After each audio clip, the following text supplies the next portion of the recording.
Got a 1992 Nissan D21 3.0. Come closer. Just replaced the clutch slave cylinder, master slave cylinder, right here. Can you see this really close? Come and zoom in on over here. It's right here. Right here. So, can you get some video of right here so they can see what it's going on? So, what we have is, when I took this off, to make your time a little bit safer, there's two 12mm bolts right there. You need to take off this washer fluid thing, three 10mm bolts, 1, 2, 3 down there. 1, 2, 3. Move this out of the way. You don't have to entirely disconnect it. Don't film my face. So anyways, take off the fluid reservoir. That's a 10mm. Unscrew that. Pull that off. Take your hydraulic line off right here, 10mm. And when this is off, you can get to this bolt back here. It has to be a wrench, 12mm wrench back there. You're not going to get a socket in there because of the brake booster. So I'll save you some time. This is what a problem that I had with the old one. So as this comes in here, when this comes out, this hits up against the brake booster right here. So before I put the new one in, I ground this out just a little bit, not very much, just enough to slip it in there because it was hard. On the new one, this rod right here was too long.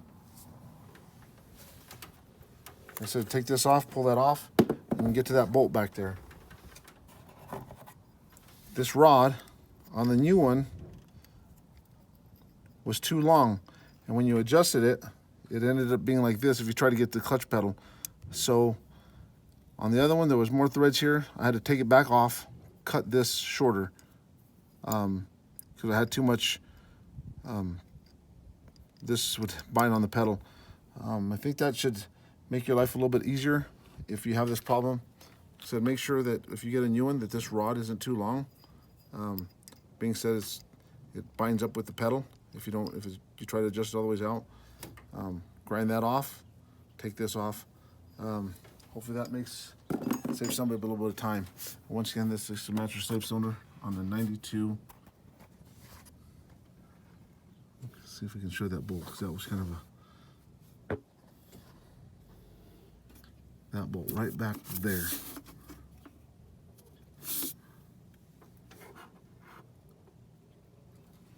Real simple. There's a pin under the pedal you have to remove. It's kind of a pain in the butt.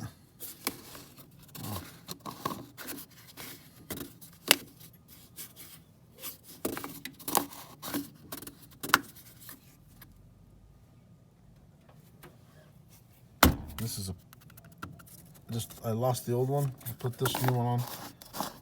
Junk, if you ask me.